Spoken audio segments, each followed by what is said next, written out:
Hey everyone, and welcome to another video for the Galaxy Grudge project. In this video, I'm going to take a deep dive into the journey that I started with this game 3 years ago. We'll talk about all the things achieved so far, and we'll cover some features that we're developing for the future. I'm also going to talk about meaningful ways that you, the viewer, can be a part of this project too. It's time we opened up the doors to get more community members involved so that the game can reach its full potential. For those of you new to this channel, Galaxy Grudge is a futuristic multiplayer shooter built with Unreal Engine 5. The project is maintained by a growing number of passionate creators. We want Galaxy Grudge to be a faithful spin on the classic arena shooters. We want to build it for a passionate community and make it free to play. We want to bring creatives on board, facilitate the process of community development, and we want to share tutorials to enrich the game dev community around us. With all of that said, I should probably introduce myself. My name is Jack, and I'm the founder of the Galaxy Grudge project. I've always been a big fan of arena FPS, and I've always loved digital creativity. In fact, the first time I ever touched a piece of 3D software was Unreal Ed 2.0, building maps for UT about 20 years ago. Since then, I've studied VFX, and I've been working in the movie industry for about 10 years now. Fuck! So let's start with the very beginning of this project. When the pandemic first started, I had a lot of spare time up my sleeves. I got in touch with some high school friends and we started playing some of those old arena shooters from our childhood. Despite all the shooters that had come and gone, these were still some of the best multiplayer games ever made in my opinion. I asked myself, where were they now? I did some searching and I saw that Epic had attempted a community-led version of UT4, which they abandoned, unfortunately, when Fortnite took off. I found some other communities who tried to pick up the mantle to varying degrees of success and failure. I asked myself, how hard would it be to make something like this? So I downloaded Unreal Engine and started learning. One of the first things I tried to do was remake the flak cannon from UT just to understand how something like this would function from a programming standpoint. After a few months of learning, I realized that it was totally possible to build a game like this. I could make my own game, with its own weapons, power-ups, abilities, and I could decide exactly how it would look, feel, and play. It was a slightly daunting prospect, but I was captivated by the pure creativity of building my own video game. So I rolled up my sleeves, built a list of all the things I'd need to make, and I got to work. First off, I needed a character rig to produce animations for the game. I didn't want to use pre-canned performances from the marketplace because I didn't want my project to look like every other indie game out there. So I took the Unreal Mannequin, built an IK rig for it in Maya, threw some basic materials on it, and started producing first versions of all my animations. I built state machines for each performance and fed kickoff events from these animations into my character blueprints to drive the logic of gunplay within the game. I built blend spaces that interpolate between different animations depending on which direction the player is moving. This helped to make the animation more immersive and believable. I really liked the acrobatic animations from Unreal Tournament, so I animated some flips and spins for my characters to perform when dodging and jumping. Now, I'm not a great animator, but I've learned enough over the years to manage the basics, and most of my first pass attempts were enough to sell the ideas I was trying to convey. I brought the same approach to the weapons in the game as well. As I worked through the arsenal, I kept the model simple and focused most of my creative time on sounds and cosmetics. The weapons needed to feel good, but I didn't want to spend hundreds of hours modeling weapons before actually testing them in the game. I did get a modeler on board to test how much time and money would be needed to create something game ready, so I have a reasonable grasp on the workload involved. During the design phase of weapons and projectiles, I came up against one of the most difficult problems I'd ever faced as a technical artist: netcode.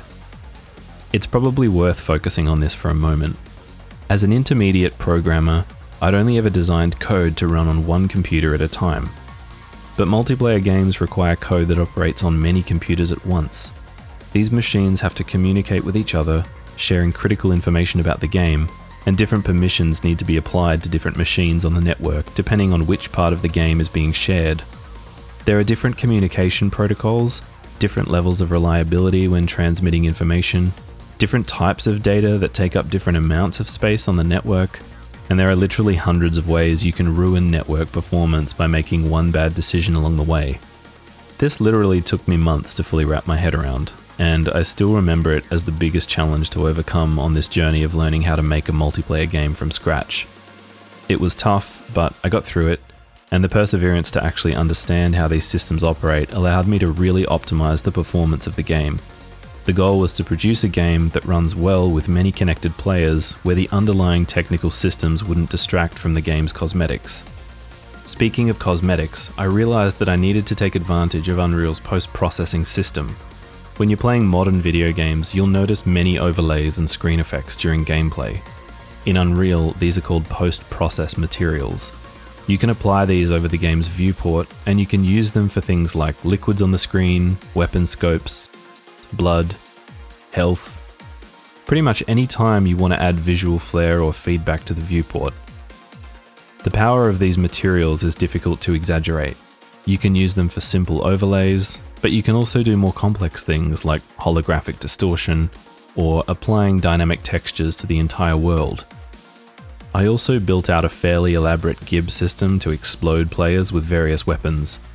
I've always loved comical levels of blood and guts, and Galaxy Grudge was always intended to be a comically violent game. I actually made a tutorial a while ago for a procedural way to create blood and guts shaders in Substance Designer. Check that out if you're interested. Another aspect of the game's cosmetic is the sound that brings the world to life. In the beginning, it was tempting to use pre-canned audio for different sounds, but I discovered that sound is such a critical part of the arena shooter's identity. I actually started the design phase of each weapon with the sounds they would make. I would then use what I discovered to inform the function and feel of the weapons in the engine. So far, I think my favorite sounding weapon is the Hurricane.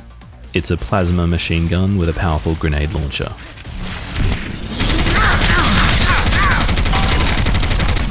If you're interested, I made a tutorial some time ago explaining my creative and technical process for building weapon sounds from scratch. So let's talk about how we build all of this stuff in the engine. Unreal Engine comes with a really powerful visual scripting interface called Blueprints.